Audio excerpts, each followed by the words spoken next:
to get going on this.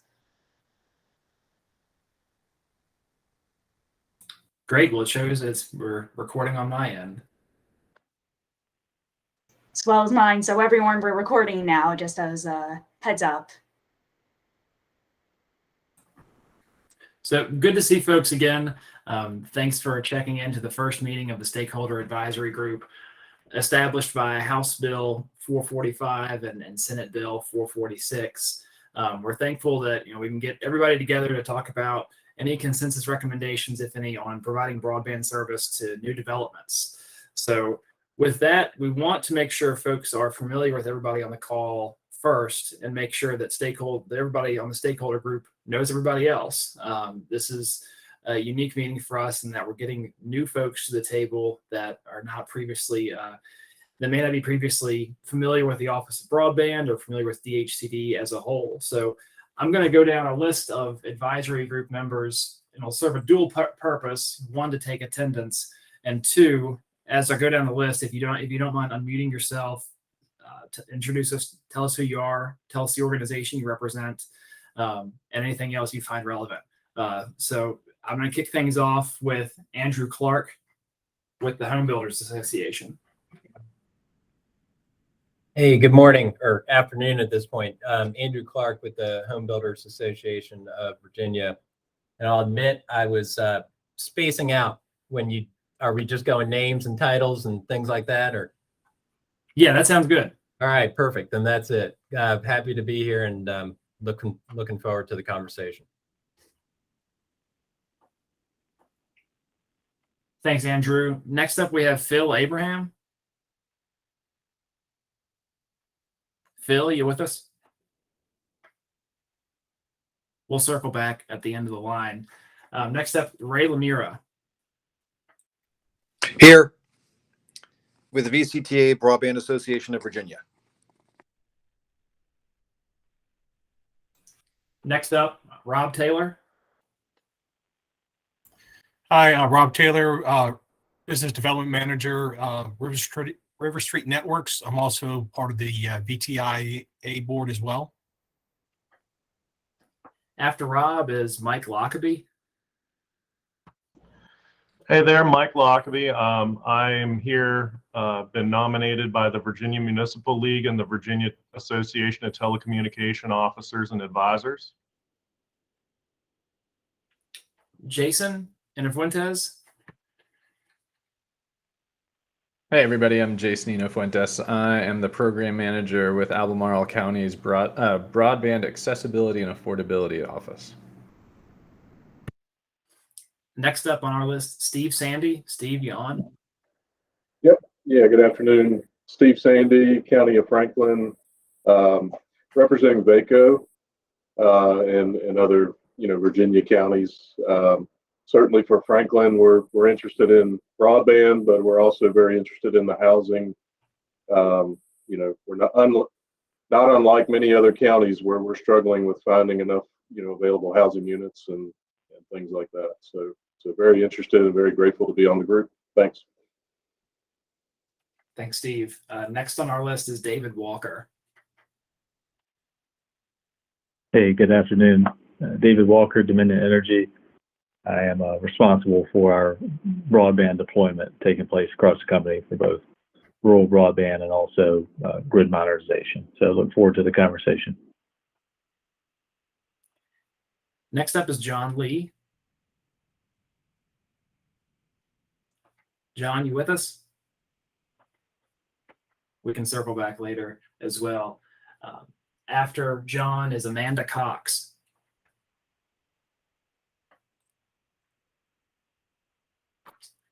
After Amanda, Jeff Brown. Thank you, Chandler. It's Jeff Brown. I'm with DHCD, and I'm in the Division of Building and Fire Regulations. I'm the Director of the State Building Codes Office. Appreciate being part of the group. Thank you, Jeff. After that, Eldon James. Hi there, this is Eldon James, and I am representing the Virginia chapter of the American Planning Association. And last but not least, and please forgive me if I mispronounce the last name, Rosemary Mahan. Rosemary, are you with us? I did see her on the call, so she is here. She may just be unmuting.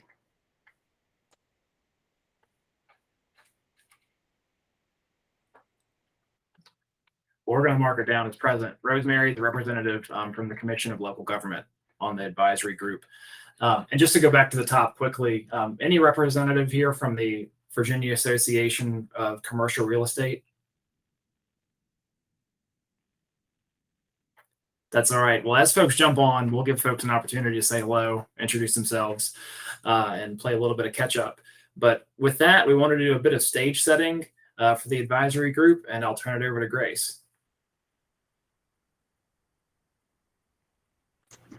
Yes, hello everyone. It's good to have you guys here, and thanks Chandler for that introduction. If you guys have hopped on, if someone's hopped online in the interim, just unmute and we'll mark you as being present.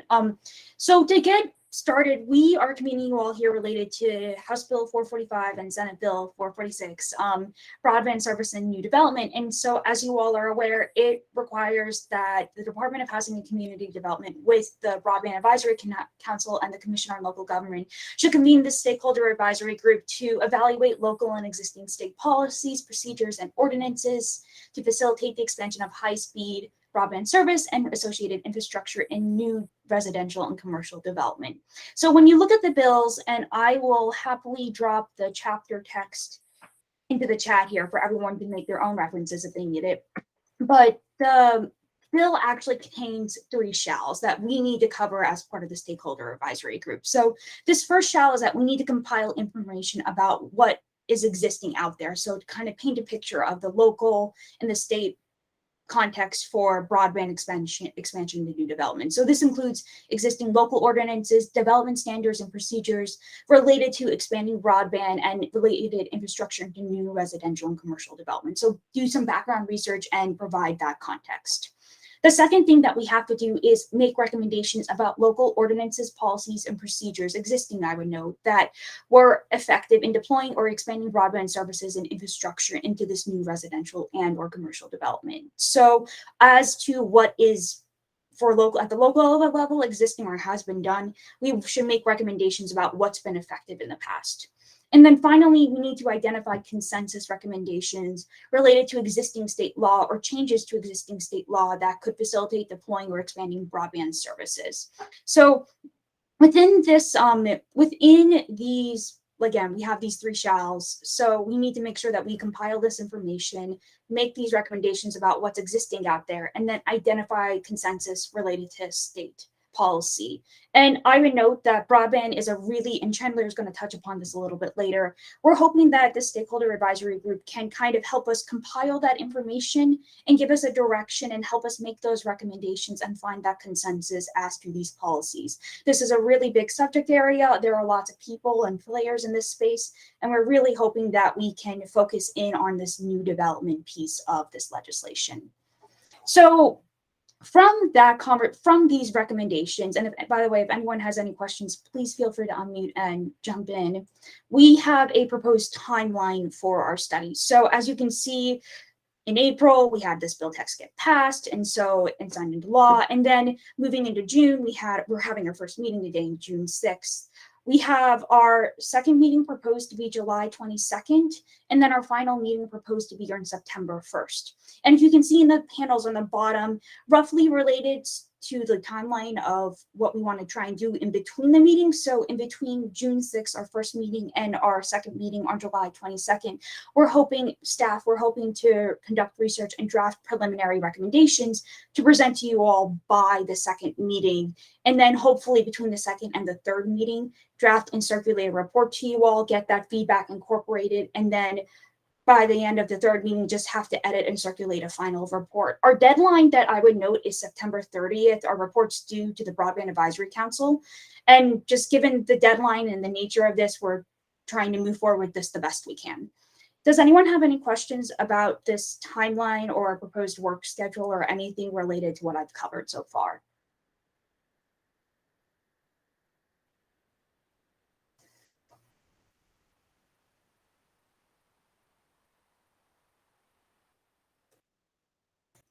If not, then I'll give this back over to Chandler to start kicking off our discussion and what we have in mind for the rest of the meeting.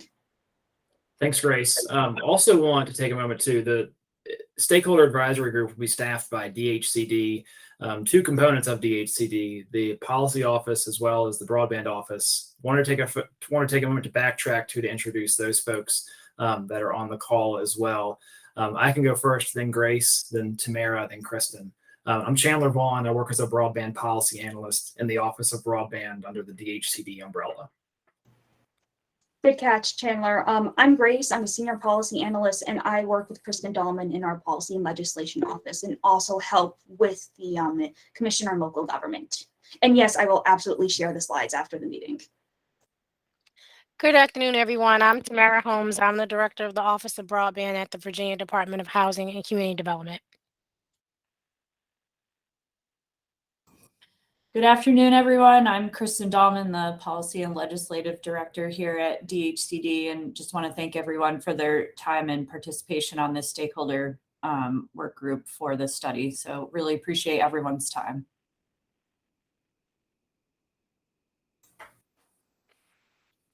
All right, Grace, let's go to the next slide. This is the part of the program where we want to get more input from the Stakeholder Advisory Group members. What we've done is compiled some of the discussion questions, some of the information we gathered under that discussion, the themes we noticed, compiled a bit of an analysis of that, but also left some open ends out there for discussion after this, brief overview of what we've seen through the survey responses.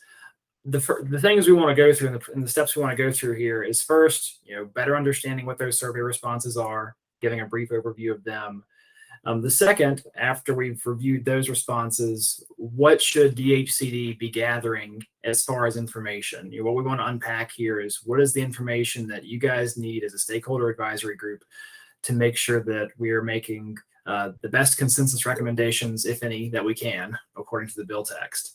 And then lastly, number 3 is establishing a direction from this point forward. Grace outlined what a timeline is that we see at DHCD, but also want to talk a bit about, what we hope to discuss in meetings 2 and 3, as far as coming to meeting 2 potentially with recommendations as DHCD, or what we see as consensus that's gaining out there so far. And then the last meeting with developing that final report for presentation to the Broadband Advisory Council. So with that, let's go to number 1, Grace, on the next slide. And again, we appreciate the homework completion across the board as far as answering those 3 questions Grace sent out in the introductory email. But we wanted to point out a couple of things to kick the discussion off. There were 2 primary challenges identified in those survey responses. The one, this seemed like the great denominator here, was the presence of existing broadband networks. Folks approached these questions differently in terms of whether or not broadband access already existed on the roadway that the house is on or a new development would be on, or on the nearest telecommunications easement. And then the second thing, and the main barrier folks identified, was coordination at the local government level. Respondents noted that coordination between developers, between internet service providers, between local governments was at times disjointed. Sometimes that reflected in digging trenches for water and sewer service and electric service at one point, and having to go back later and then install underground telecommunications infrastructure later on. But those were the 2 themes cited. And I think one way to approach this, and a suggestion could be going to the next slide, is looking at this, looking at these responses in 2 distinct buckets, and then what are the pervasive issues that underline each scenario. So the first, in the top left quadrant, the challenges that were identified where last mile broadband networks exist today. This is pointing back to the coordination, but pointing to a little bit of analogy here. Who's on first? Who's responsible for broadband expansion to new developments? Who's leading the charge? Is it the local government? Is it the internet service provider? Is it the developer? Should partners leverage potential Dig 1 opportunities? And how should new developments include broadband when only one incumbent provider exists? What if multiple incumbent providers exist?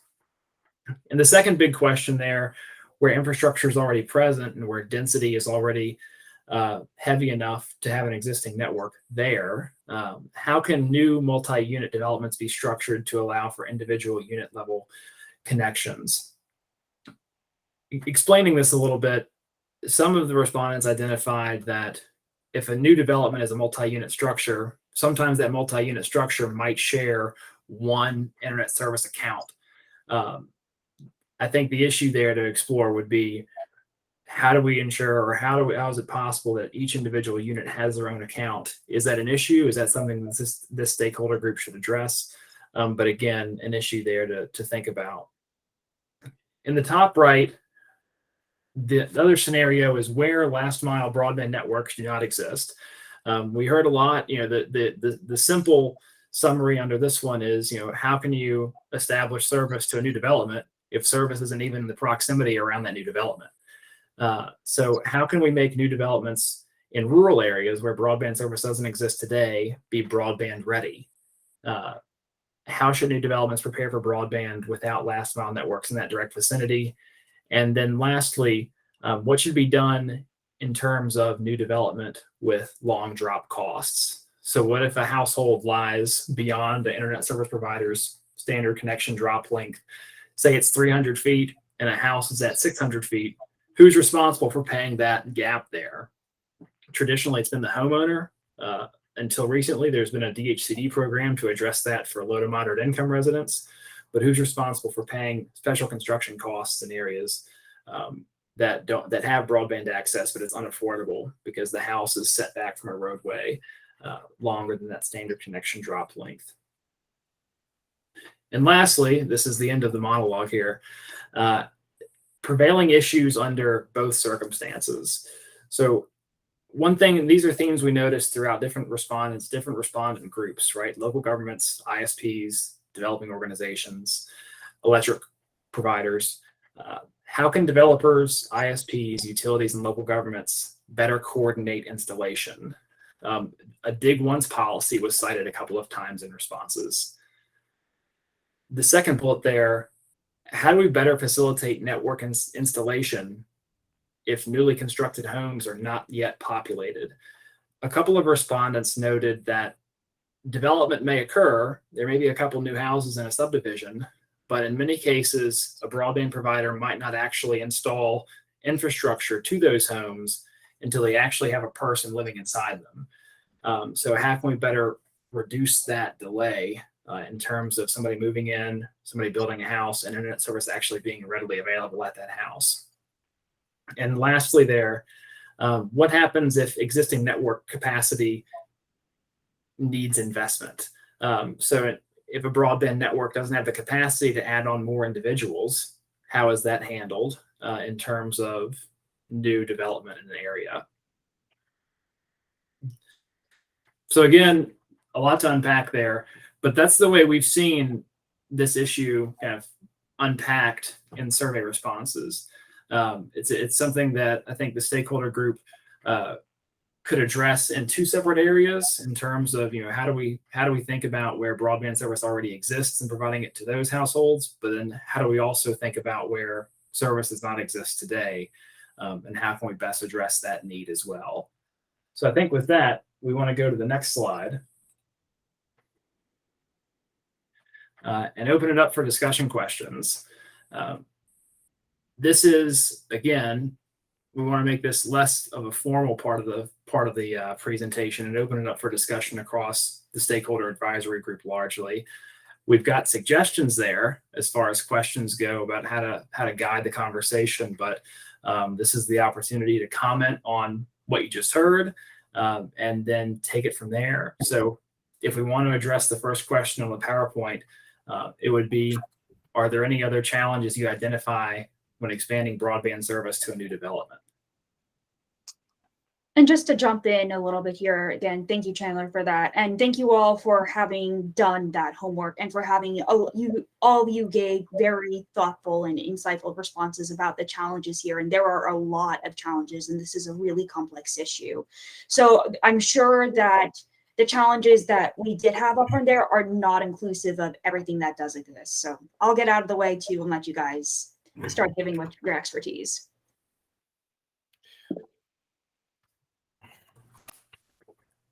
Steve, feel free to jump in there. I appreciate you raising the hand, but if folks just want to jump in, don't feel like you have to throw a hand up to do it. Sure. I guess my assumption has been we're talking about fiber in the ground, but do we need to clarify that, what we mean by high-speed internet? I think the legislation just speaks to high-speed internet, and as we know with body, that's kind of been a little bit of a moving target. So should we maybe start with kind of determining what our end goal is? Are we talking about either fiber in the ground or fiber on a pole, or are we talking fixed wireless in some cases, or are we just kind of leaving the door open for any of those possibilities?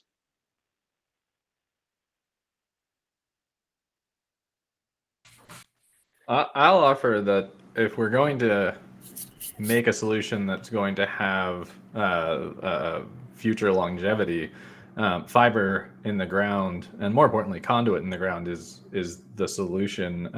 Even if it's a coaxial solution, even when you think about fixed wireless solutions, they, depending on how big of a distance you have between your nodes, a fiber backbone is what's going to make those fixed wireless solutions extendable. So I think that for the most part, fiber, or at least the conduit to run the fiber, is going to be an essential part of any solution. And to build off of that, I know that there was somebody on here who was with the Virginia building codes.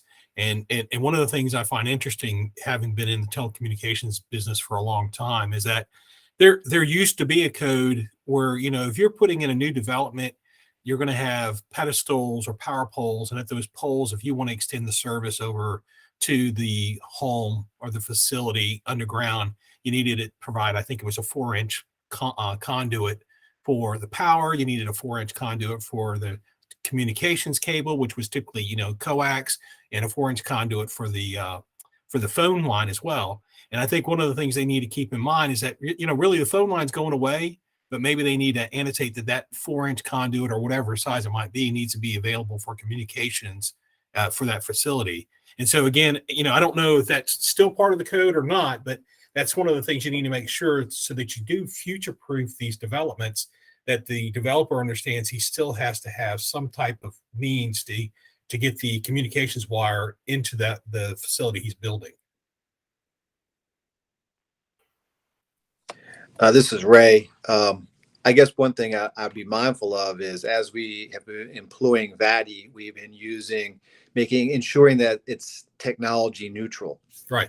And there may be some communities who have adopted a different version other than, the hardwired broadband, and to insist that it's just hardwire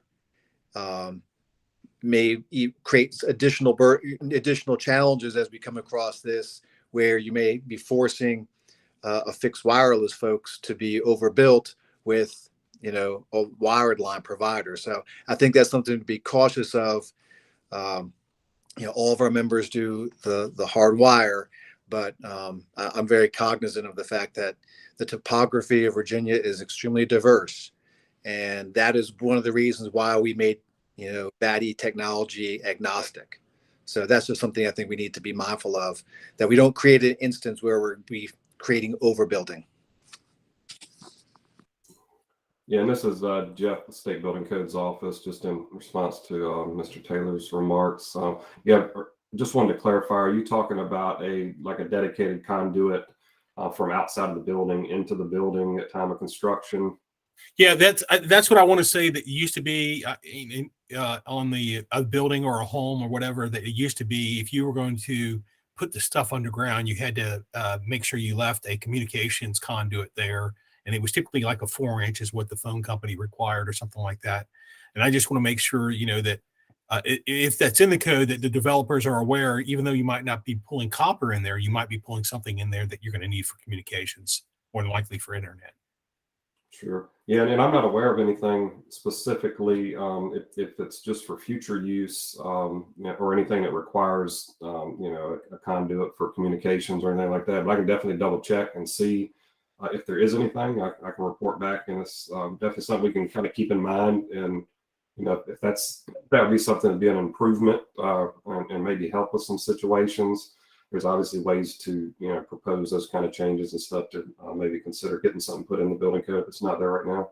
Yeah, so I just recall because I used to do a lot of new builds, especially hotels in the Verizon territory, and that was their standard requirement. If you were going to extend the demarc into the building, when you pour the foundation and stuff, you had to, and banks as well, you had to have that 4-inch conduit ready to go with a number 6 ground nearby and so on and so forth. Mm-hmm. So maybe that was their requirement, and that I just got accustomed to. But that's one of the things I think the developers need to be aware of.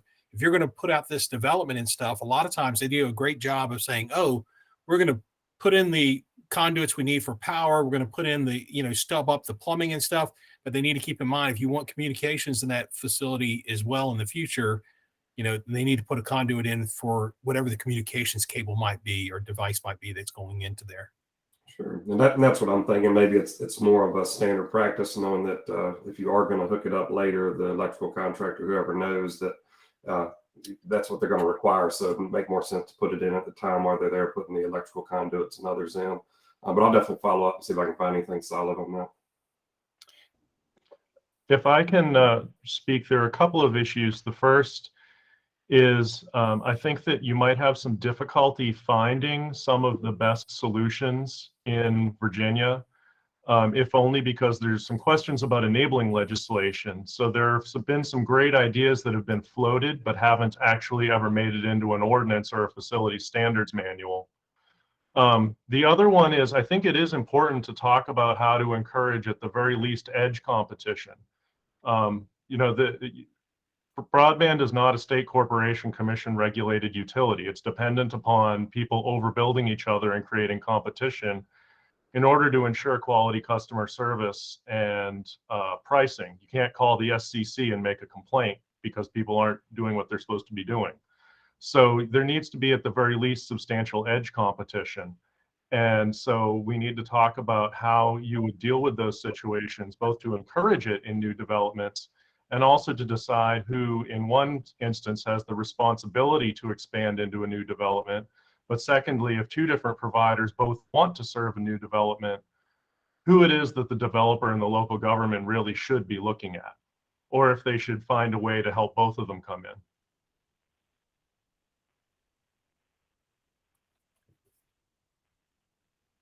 I think that's Phil, I see you have your. Sorry about that, Ray. I see Phil has his hand raised. Just want to give him an opportunity to jump in, introduce himself with the group.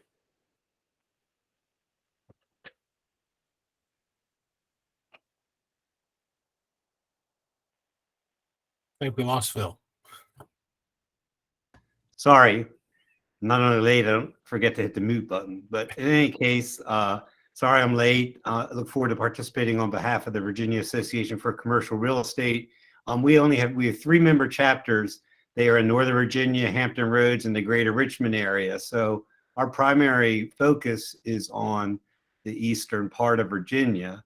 And so these issues, certainly like in terms of having conduit to commercial development in Eastern Virginia, I don't think that's much of an issue, but it all depends on where you're looking to put projects and obviously distinctions between new residential development and new commercial development.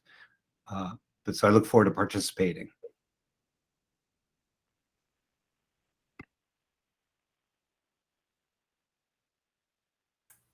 Appreciate that. Ray, were you looking to jump in there before I cut you off?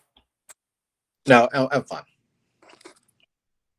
I'd like to just echo Mr. Lockaby's comment about going outside for policy, and I want to clarify with Grayson Chandler, is that something that we can consider? Because even if you look at recommendation reports from groups like the National Association of Counties, there's not a whole lot of Virginia examples of successful projects there, and some of the more innovative ones do come from other states, including I've got one pulled up from York County. There's also Sandy, Oregon, where some of the solutions, especially as it involves dig once, have been implemented pretty successfully outside. So do we have sort of clarification? Can we look at outside local ordinances? The legislation doesn't say we can't. which is not the, which, I mean, I think my thought process for this would be is that we should probably stay Virginia focused. That said, if there are stellar examples from outside Virginia in comparable states, then I think it would be fair for us to pull them in. Well, then, if I may, I'm going to share NACO's broadband task force recommendation as a link.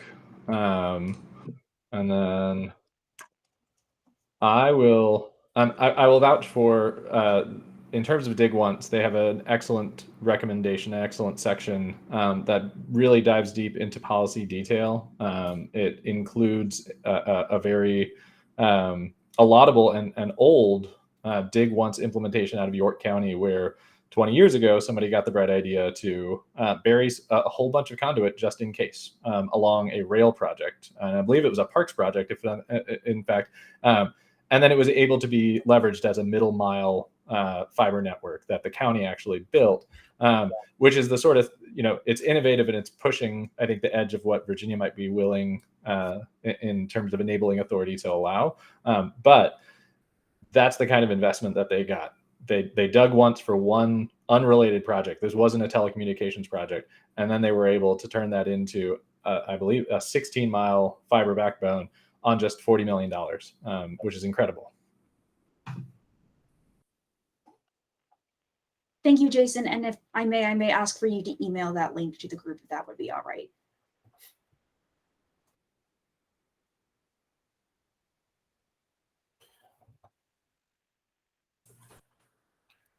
So Chandler, one of the things you had brought up earlier was the MTUs being, having individual services.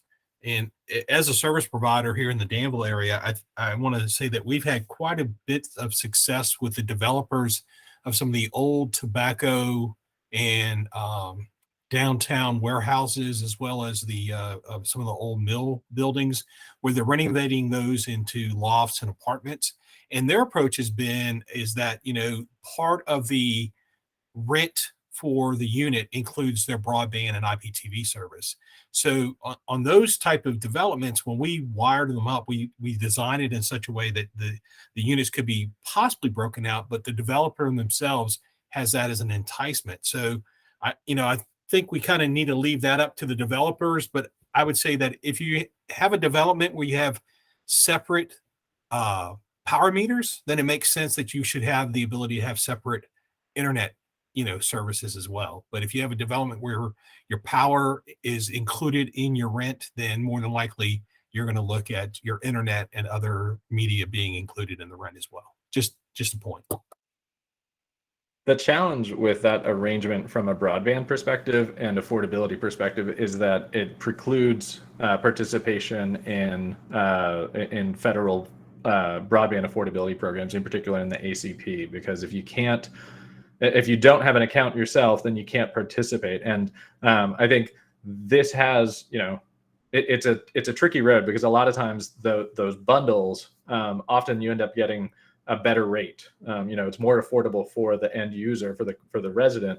But when it comes to the broadband, we don't have enough insight to be able to say, are they benefiting on the broadband side from those arrangements or not? And that's something where we kind of have to ask the ISPs, what is the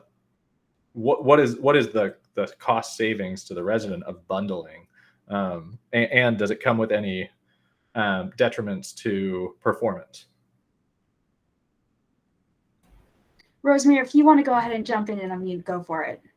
Hi, I'm Rosemary Mahan. I'm sorry I was unable to mute. I was unable to unmute myself before. I'm not sure why. But anyway, I'm from Westmoreland County, the northern neck of Virginia, which is very rural. And so a lot of the things that you've spoken about bundling and so forth, really isn't an option down here for the most part. We're lucky if we can get one, much less bundling from different ones. So, and the underground out here also is, I'm glad to see John Lee just joined, so I'm hoping he can help out as well. Because they're talking about how they're going to run it along poles. So underground right now isn't even being considered unless it's it would be something that the homeowner chose to do in a new development.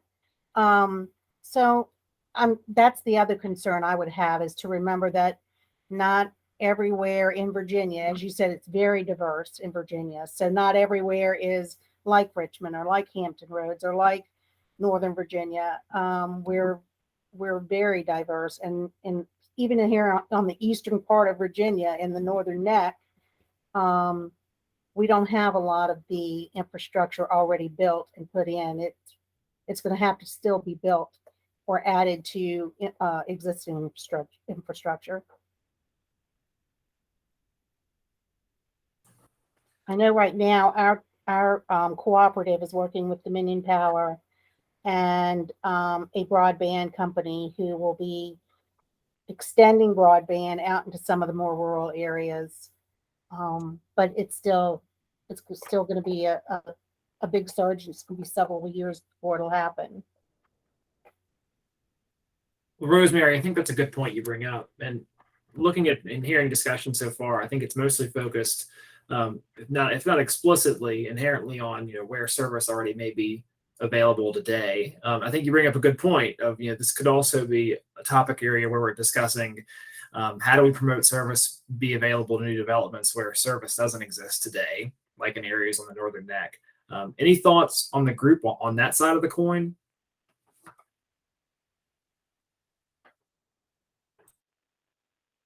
Yeah, this is Ray. We have over 50,000 people unserved. And, as I recall chatting with Senator Boysko and Delegate Murphy, the impetus and all of this is to reach those still unserved. And a lot of this came from homes that were built outside of an area without broadband. So I'm a little troubled by the conversation so far about some of the other topics we're trying to get into. We and our industry is focused on getting to those unserved. And I think that is really the priority of the legislature still today. And I appreciate all the other comments and always willing to discuss these. But I think the major focus of what we're trying to focus on is getting those to folks like Rosemary out in those communities who need that help and that focus. I agree with Ray. I think this is a little premature, or maybe it's way too late.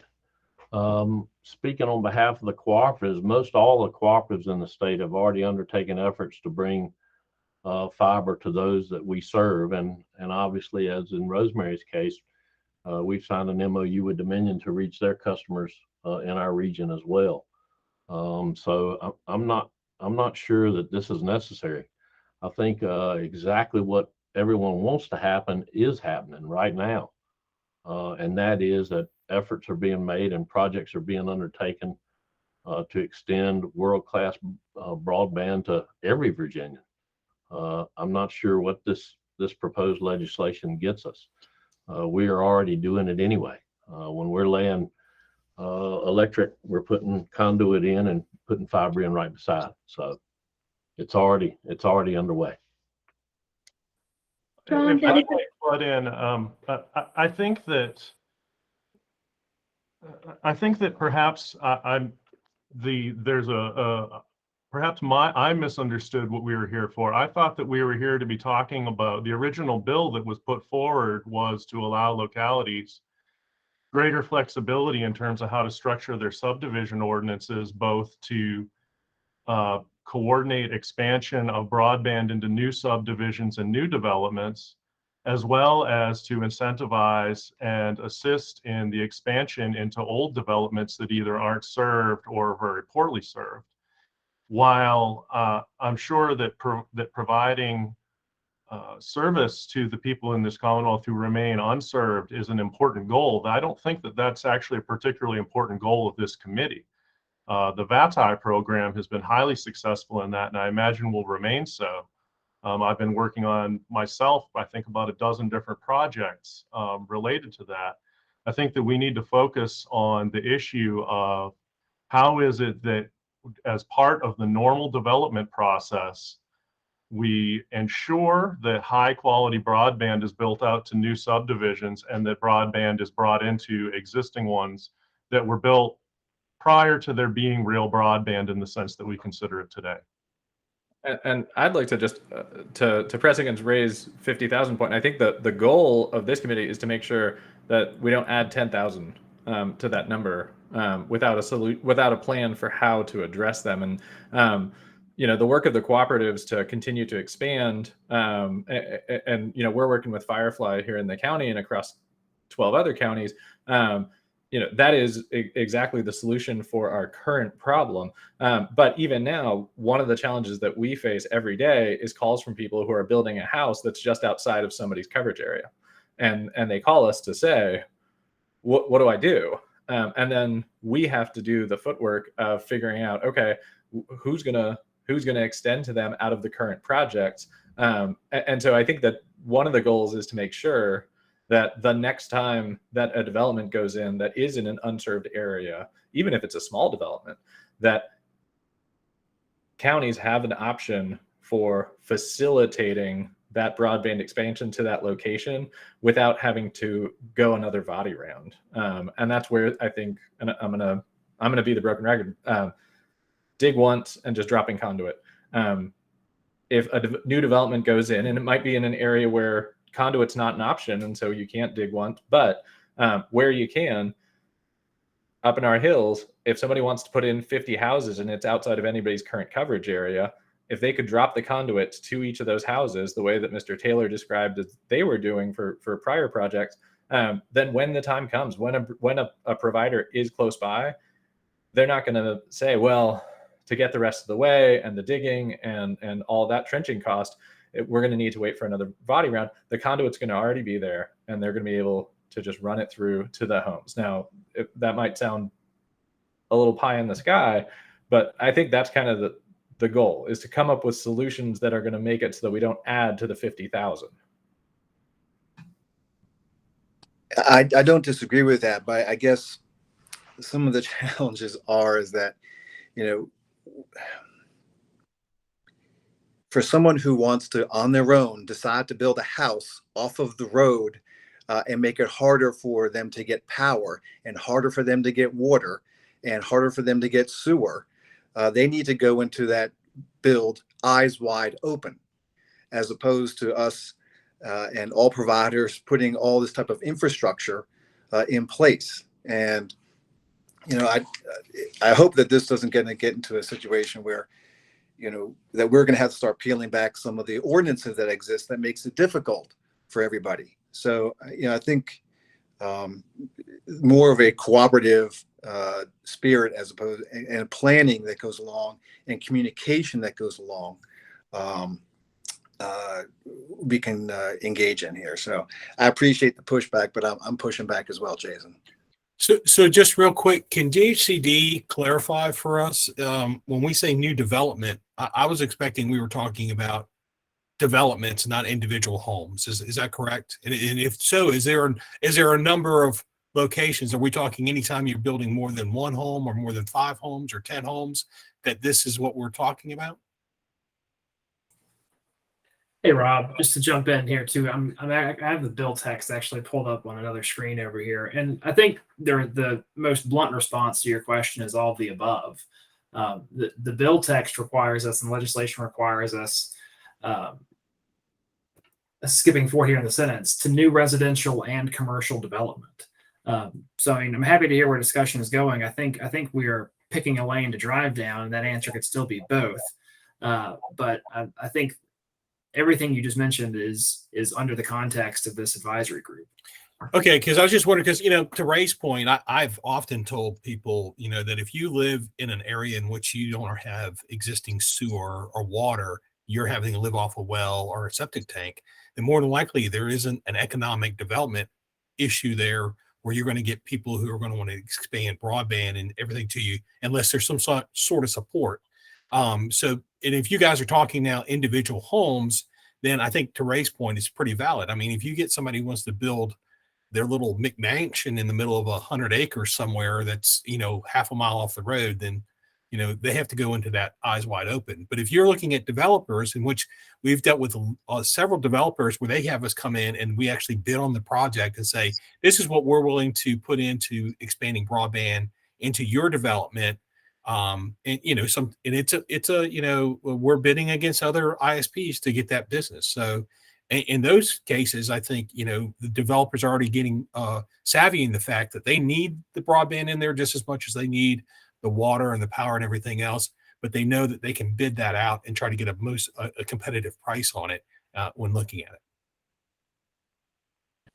it. It seems like we're hearing a couple of different things, one of which is kind of infill, which is the one person who's building on a single lot, which sometimes will be in an area that's already covered and sometimes not. And those are sort of two different, actually, although they sound similar, they're actually very different situations.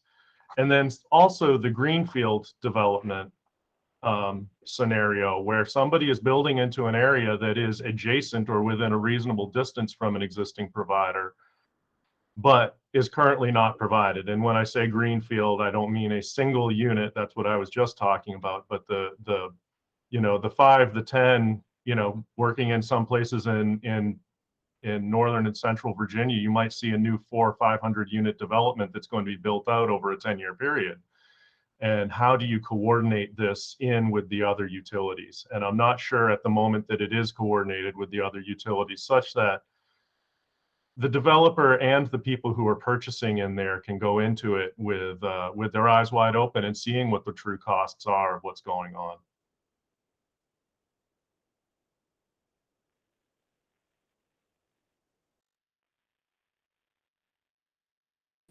I'm not sure if Andrew is still on. Maybe Andrew can lean in and kind of share with us what the home builders are currently doing. Are they facilitating discussions with ISPs as some of these developments like Mike was just talking about? Is that occurring? I know we've had conversations with home builders to encourage that dialogue on the front end. Andrew, I'm not sure if you're still on. Yeah, I don't know if you can hear me all right. Am I coming through? I'm kind of catching every other word, but I think I got the gist of it. Talking about the communication between developers kind of on the front end and service providers. Ray. Yes, that's exactly right, Andrew. Yeah, and so the feedback that we got, we took the questions that I think Grace had sent out and sent them out to our members just to kind of get some general feedback. And they went more along the route of kind of more the relationship between the utility providers and the developer once they've gotten into the process of, incorporating the infrastructure. And there are some, issues that pop up there that really kind of slow down the process in terms of the actual development process. That I think is kind of outside the scope of this particular work group. That's more of a kind of communication between, the utilities and our folks. So I guess, my question for the group, I heard reference earlier to the initial bill, and I was a little confused in terms of how, is this work group going to be looking at how to make that initial bill workable? Or I don't know. Maybe somebody could clarify that on staff's end. I mean, is that kind of where the group's thinking is, trying to make that initial bill? Sorry, getting text here. How to take that initial bill and maybe, massage it into some of the enabling statutes for subdivision and zoning ordinances, or is this kind of looking at something different? Yeah, Andrew, just to jump in here and just to say from the start, I'm not looking to influence the outcome of where the stakeholder advisory group goes, but I'm not sure the end goal is well-formed legislation. I mean, we're going to present this to the Broadband Advisory Council, and they're going to take those consensus recommendations where they will. I certainly think it could be, but just to jump in here too and share as well, I think a lot of the justification behind where this bill ended up where it is to not go down this road of creating new holes without broadband access once we've solved the digital divide completely in Virginia, with every location having broadband access. So I hope that provides a little bit of clarity there about the ultimate goal of the advisory group.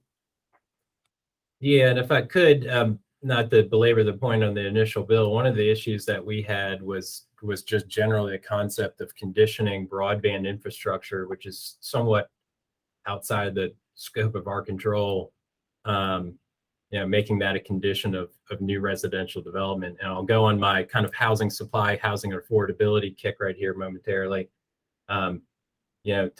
To say that in more rural areas that we've got to wait for a service, which is an essential amenity, like somebody mentioned earlier, like water and power. It's a critical part of a subdivision, but we did have some issues with just kind of giving broad authority to say, no new residential or commercial development here if broadband is not available. So I hope that provides a little clarity on where some of our issues were. Philip, if you want to jump in now, feel free to. Philip, I think you might be muted still.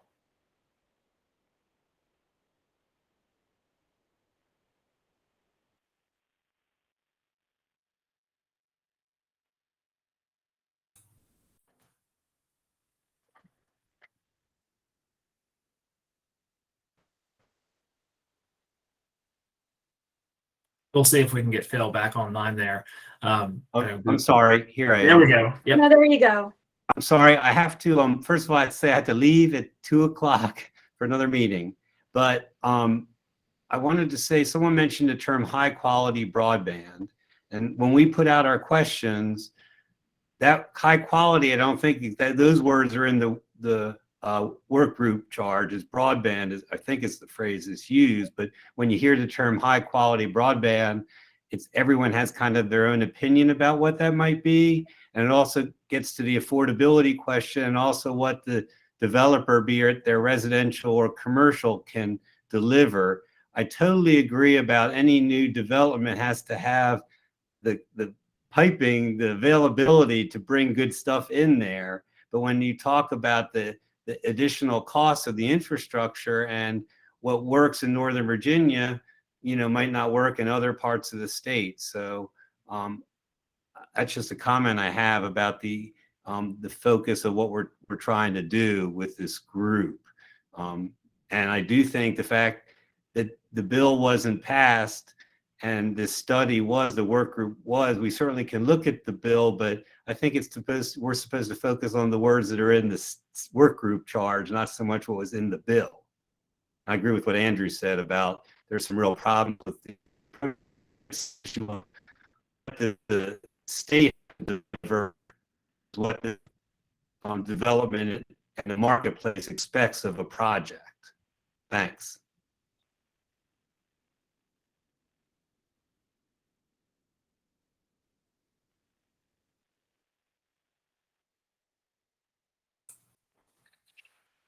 Thanks for that, Phil. And if there's not additional discussion there on, I guess we've been unpacking the first question. Perhaps it's best to pivot now to think about where we're heading for this next meeting coming up later in the month of July. What information do you all feel that you need as a advisory group to potentially reach a recommendation on this topic? Is it, and just brainstorming ideas to begin with, is that a survey to localities? Is that additional questionnaires out to this advisory group? Reaching out to the development community, reaching out to internet service providers? What are some of the things that you all think we need to make an informed decision?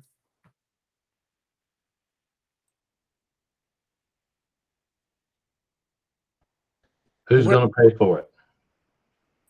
Right. I'll jump in here because this is a question that really was prompted by the initial bill and some subsequent conversations with, I think, VACO and to some extent VML. and maybe the bill patrons as well, was some kind of perception that the development community or the home building community was resistant to extending broadband infrastructure in new subdivisions. You know, so I think the example that I was given was maybe a project in Loudoun County.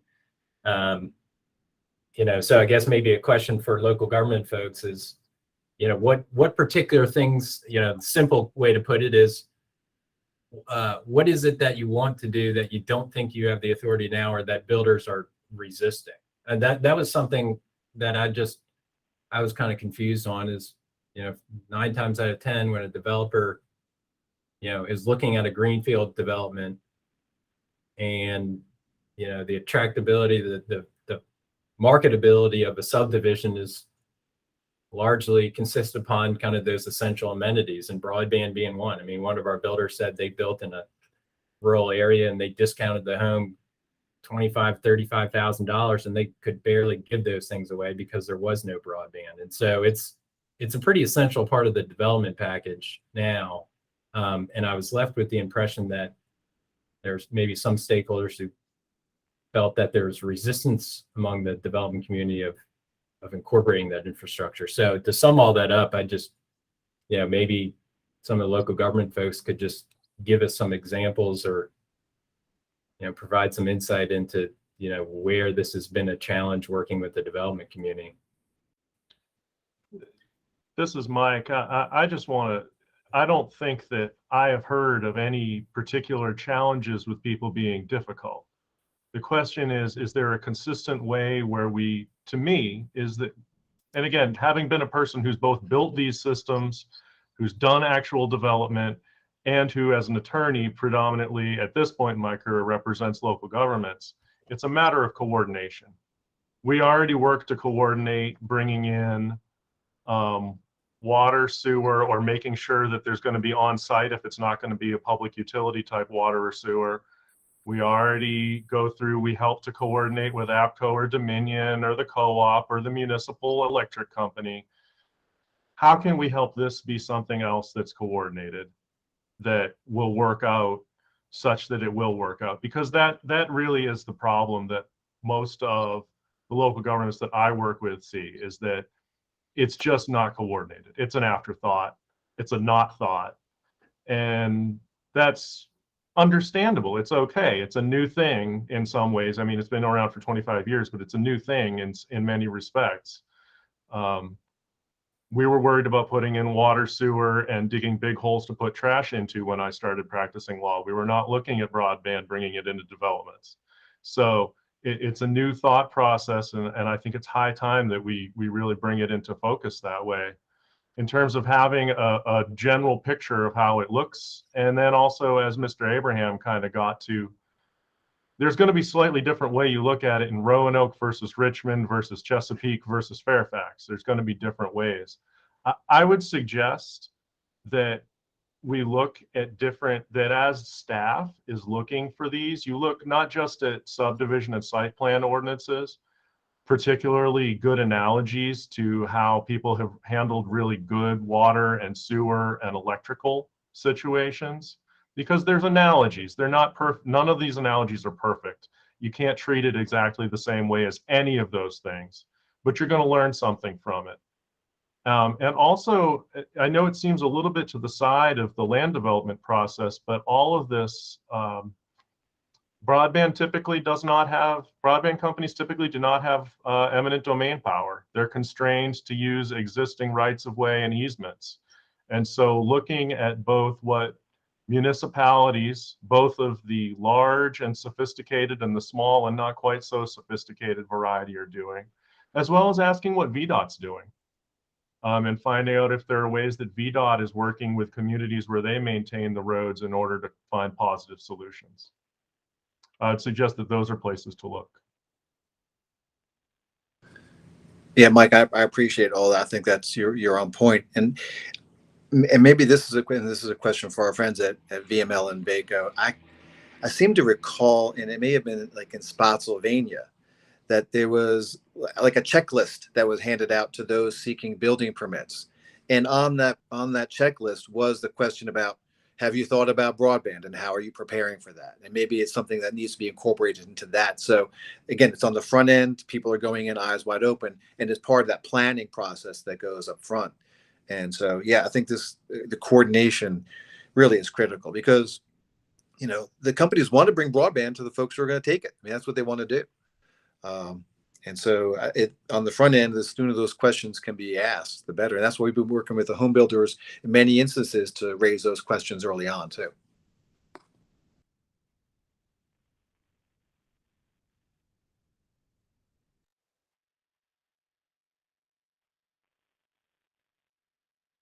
One other thought that I had too is as the DHCD is looking about the long drop program, that this is something that this group can maybe facilitate a recommendation for as well. Because if there is someone who's building a home or a development that's going a little farther off or a longer drop, that maybe this is an instance when the LECAP program can be something that can be addressed in this capacity as well to help facilitate the problems that may arise here.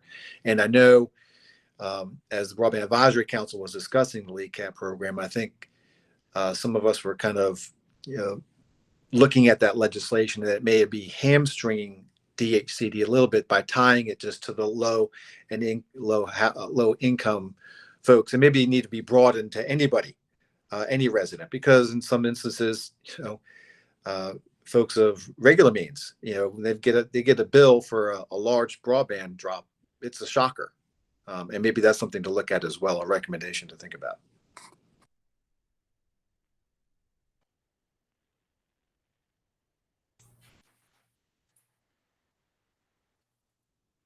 I appreciate that, Ray. John, I just see you just raised a hand. Yeah, Chandler, just a quick comment. I guess I'm a little puzzled by this. I think some of these challenges obviously are based on the fact that so much of the state has not had access to broadband. Obviously, through the good work of DCHD and the VODI program, that's about to change. And I think over the next 2 or 3 years, you're going to see the Commonwealth surge way ahead of other states with regards to everyone who lives there having access to broadband and really good, robust broadband. So are the challenges here something that were based more on the fact that it just wasn't available? I mean, all I can speak for is Empower, but if we have fiber running by a neighborhood, we're going in there. I mean, we want the customers. I mean, that's what it's all about. I mean, we don't need any motivation or be browbeat with legislation to go in there. We're going to go in there because we want the customers. And the bigger we are and the more customers we have, the more successful Empower is. It just seems to me like we have not run into any of those issues down here. Folks know we're coming, and those neighborhoods that are being developed right now in the areas that are covered by our VODI grants, no problem. We're going to build it in there.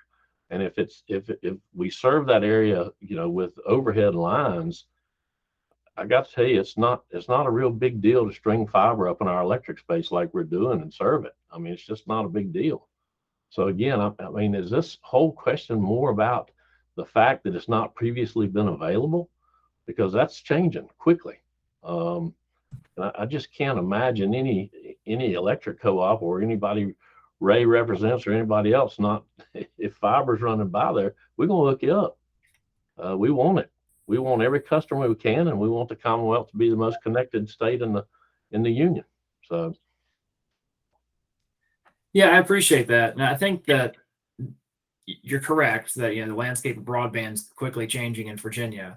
But in terms of this, I think the scenario that this legislation was originally aiming at was, say there's a new development built outside of South Hill, for example. This legislation in its original form was the opportunity for Mecklenburg County to ensure that that new subdivision outside of South Hill actually was going to have broadband service as a part of the development process, or at least give Mecklenburg County the ability to require that it be installed. So I think the anecdotal goal of this at the beginning, I believe, was to make sure that we weren't creating new holes without broadband access as we're moving to that goal of universal service around the state. And Chandler, I think one of the concerns that I know the VTIA had when the bill was first introduced was that, you know, it wasn't really clear as who's covering that cost, you know, and to, I think, to a person's point earlier, is the competitiveness would be taken away if, to some degree, if that cost was being covered by one company versus another company. So that, I think that was one of the concerns, is the way the bill was written. It was like, you know, the jurisdiction could force somebody to have to build broadband there, but it wasn't clear as who was going to cover the cost and how those costs were going to be passed on.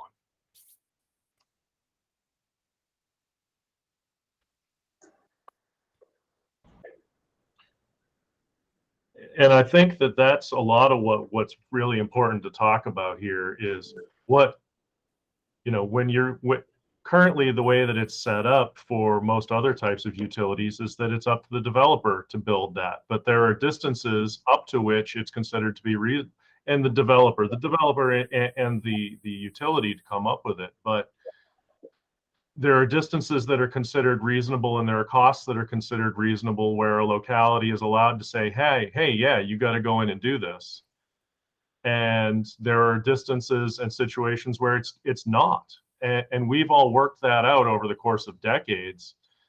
We have the opportunity to learn from the past and try to get those things right, and to take advantage of the infrastructure that's already there, because in many places there already are poles or conduit, and places where there aren't already poles or conduit, how do we go back and do that infill? And you know, I think we've heard Mr. Clark and Mr. Lemura really raise some of the big issues that come up in those areas. And I think local government does understand that at the same time, we're trying to meet market needs, we're trying to coordinate, and at the same time, the same way as it has ever been thus, what is the way that you're going to get to an endpoint that is fiscally responsible to everybody involved? So Chandler, going back to earlier, you're saying, what does the group need, the advisory group need? I think one of the things we need to is make sure the definition of development. Again, you know, when you're talking about developing commercial space or housing developments, you're talking one scale. But when you're talking about building an individual residential home, you know, that's something totally different. So again, we need to make sure that we're focusing on what is the state defining as a development that they want us to look into here. This is Rosemary. I would agree with that one. We've talked a lot about subdevelopments and developments and so forth, but what I'm seeing is new development. And I have the same question that Rob just said, you know, are we talking about multiple houses? How many houses are you considering at one time? Are they wanting to look at, or are they thinking of what they want to put in for every house that goes in? What kind of legislation? So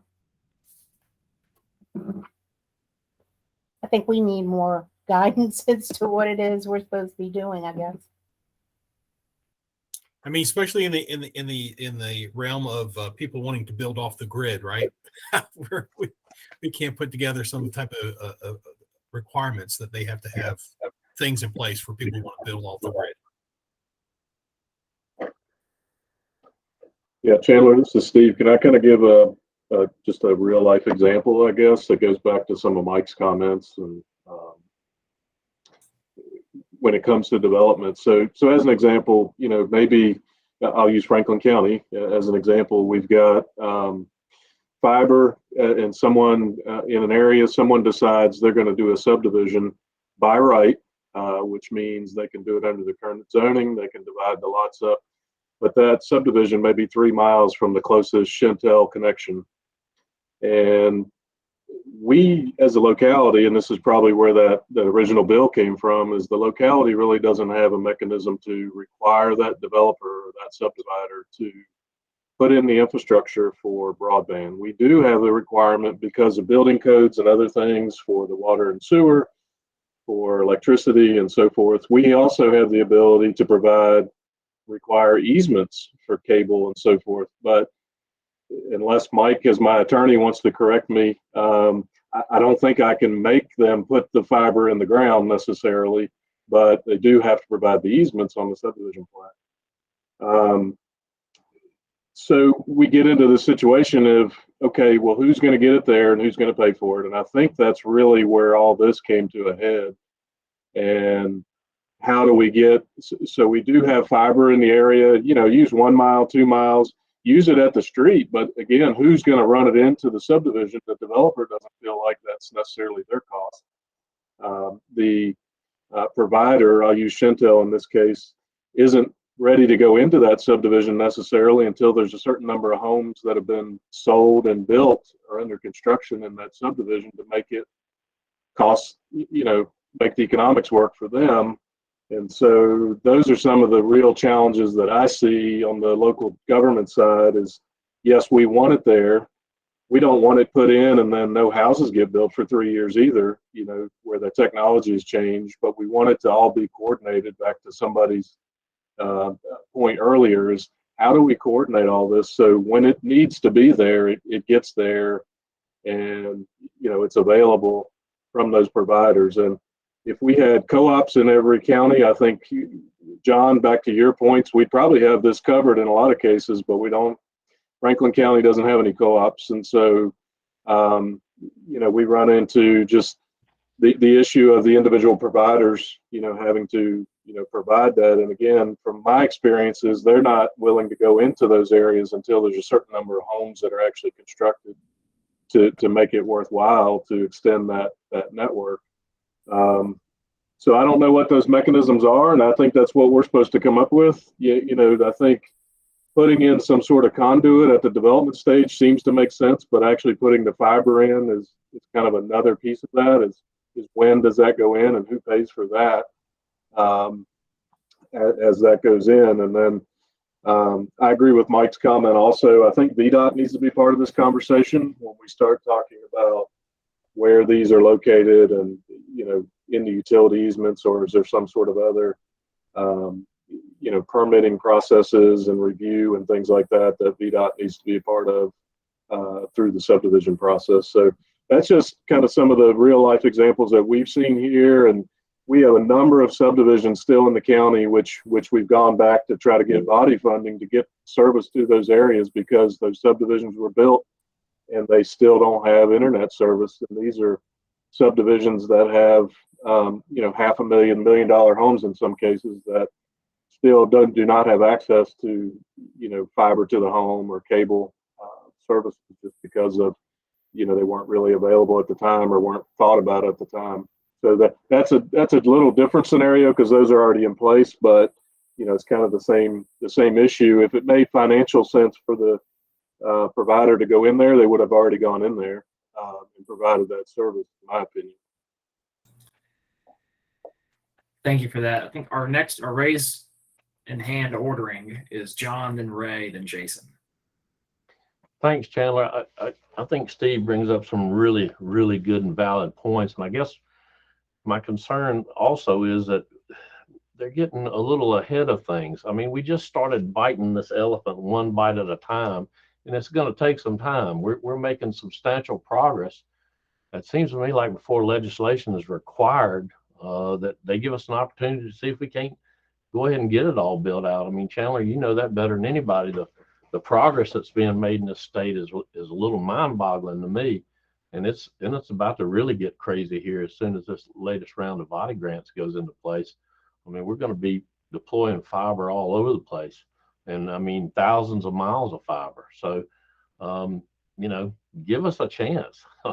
Let us get these projects done, and then we'll turn and bite off the next chunk. I mean, it's just, to me, legislation is just incredibly premature right now. We've just started addressing this challenge. I think all of us on this call are doing a fantastic job of addressing the challenge. And this legislation, I'm a little concerned about it. I'll be honest with you. I think give us an opportunity to get the state built out. We can't do it all overnight, and we're making considerable progress. I'm not sure I understand still why this is necessary. Yeah, John, I agree with everything you said. And also, I would like to point out, the water and the power they are utilities and they're able to recover their costs. ISPs are not utilities. We are not allowed to recover our costs. We get it from the customer. So, that's part of the challenges. So, water and power can go in at a certain time and they start recovering the costs. That's permitted by the State Corporation Commission. But the ISPs do not. So, and then you're going to strand fiber. And as noted, technology can change too. So that's just FYI. I think one thing that comes up here, and that I think gets to Steve's point, is that sometimes, and I don't want to speak ill of any of VCTA's members. Sometimes when you have an incumbent provider that isn't interested, then you find yourself in some challenging situations. To Steve's point about new developments that get built and then are kind of left waiting, we in Albemarle County have a development that is surrounded by an incumbent provider. It is a challenging build, and they've been sitting with a very large ATC that right now, that development, they're not equipped to do anything about it. And if we had enabling legislation that would have allowed us to do something, then we wouldn't be 4 years into waiting for this development to find us a solution. And that kind of gets me to the next. So Mr. Lockerbie, and I think Mr. Clark brought up what do counties need, what do municipalities need, but also the different types of development we're talking about. I think the other one that Mr. Lockerbie missed is redevelopment. And often when we're talking about redevelopment, we are talking about redeveloping, maybe a commercial site into a residential site or something along those lines, or a mixed use, in an area where an incumbent provider, again, already has the resources, already has the footprint.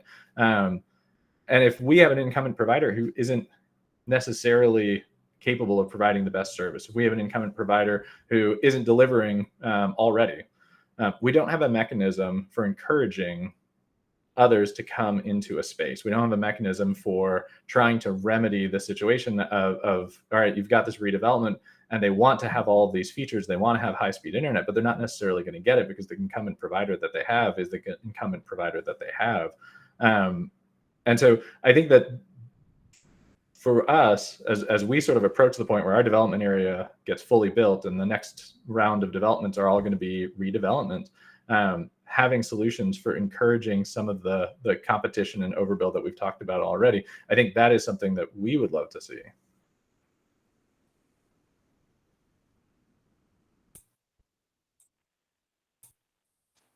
John, feel free to go ahead. Okay, thanks, Chandler. Jason, I hear you, and I really can feel your pain. I really can, but don't paint us all with a broad brush now. Okay, I mean, don't give me a problem. I absolutely am not, and that's why I said I don't want to throw any member of VCTA at all under the bus, and that's why I use the term that I use. I think that there are good providers that are ready to jump in at any given point in time and solve problems, and then there are others, and that's I'm going to leave it there basically.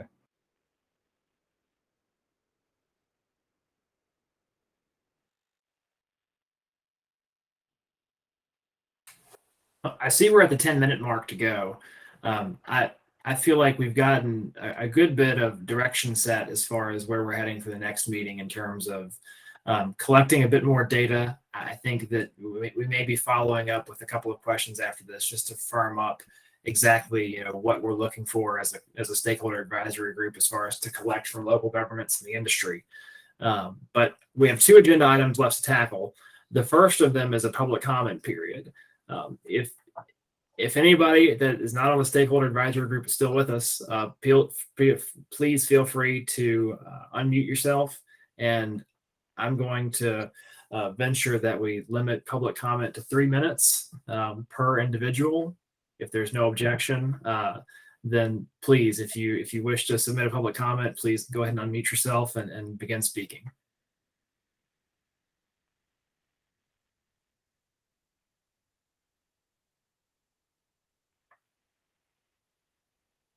All right. Well, Grace, do you want to take over next steps? Sure, and if anyone does want to provide public comment, not necessarily at this meeting, but just in the form of written email to Chandler or myself, we are happy to accept written public comment as well. And if anyone does happen to jump on while I'm going over next steps, please feel free to do so. In terms of a review of next steps, we have the 2 meeting dates up here, and we are hoping to get you the information about the next meeting here very soon. We know you all are busy. We know you all need to have your schedules planned out a little bit in advance, so we will provide that information as soon as we possibly can. I would just note that, again, the next meeting is on July 22nd, and then our 3rd meeting is on September 1st. I really appreciate the discussion that you guys were all able to have, and just to echo Chandler, we're going to probably follow up with a couple of you all about certain questions. We, on staff end, will certainly try and make some efforts to address some of the points. So, for example, defining development, or maybe figuring out what some of the intent of that legislation was, so we can clarify that for you all. And then in terms of, again, further next steps, more questions, and we will reach out to you all with more information about the next meeting. I will also follow up with you either later this afternoon or tomorrow with the actual presentation itself, if needed. So if anyone has any questions about those or would like to add in additional comments, feel free to do so. Grace, just real quickly, my apologies to all for being late. I had a little fire to put out, and my apologies for joining late. John, it is perfectly all right. It's a Monday. You are perfectly fine. Thank you, though. Hey, Grace and Chandler, this is Steve. Just one thought that I'd like for maybe you guys to think about before the next meeting is going back to some of the questions that were raised about, who pays for the broadband expansion and so forth. Do you think we'll get to a point where instead of having the annual allocations of body, where you have to go through an application process and so forth, do you think it's possible that maybe we could get to a point where there's a revolving grant fund or revolving loan fund of some sort for these new developments? And to me, it's really part of a housing initiative on the state's part, is that the state provides a funding source. It can be like the LECAP program in a sense where, okay, you've got a 50 lot subdivision, we're going to give you $500 a house, you pick a number, whatever that number is, for extension of broadband to this home. And so you're actually paying for it up front in a sense, rather than waiting for the locality to maybe have to come back 2 years later and ask for it as the homeowners move in and now start to complain that they don't have internet. And I certainly don't have the perfect answer for that, but do you think maybe that's something you guys can give some thought to? Is there some mechanism there that as the number of applications, I guess, or the areas that need, extensive extensions of broadband starts to dwindle, hopefully over the next few years, is there a way to kind of convert that funding into more of an assistance kind of funding to make sure that any of these new subdivisions get services? Does that make any sense at all? Yeah, it does. And I think, that for this advisory group, I would just as much earmark that as well for any conversations when it comes to the usage of BEAD funds in Virginia, which we'll also have input processes for over the summer. I was going to say, I agree with Steve on that. I mean, development's a fluid process, and to have a rigid application and timeline, I think it's limiting. And I know that wasn't the intent, but having an open door kind of fund like that allows the development community to move on a dime and to, I think, the flexibility would be incredibly, incredibly helpful. We can promise we'll give thought to it. Absolutely promise we'll give that. We appreciate that input. I agree with Chandler, though. We'll see this may come into the BEAD area and with the IJIA funding as well, and seeing how we incorporate that with body too.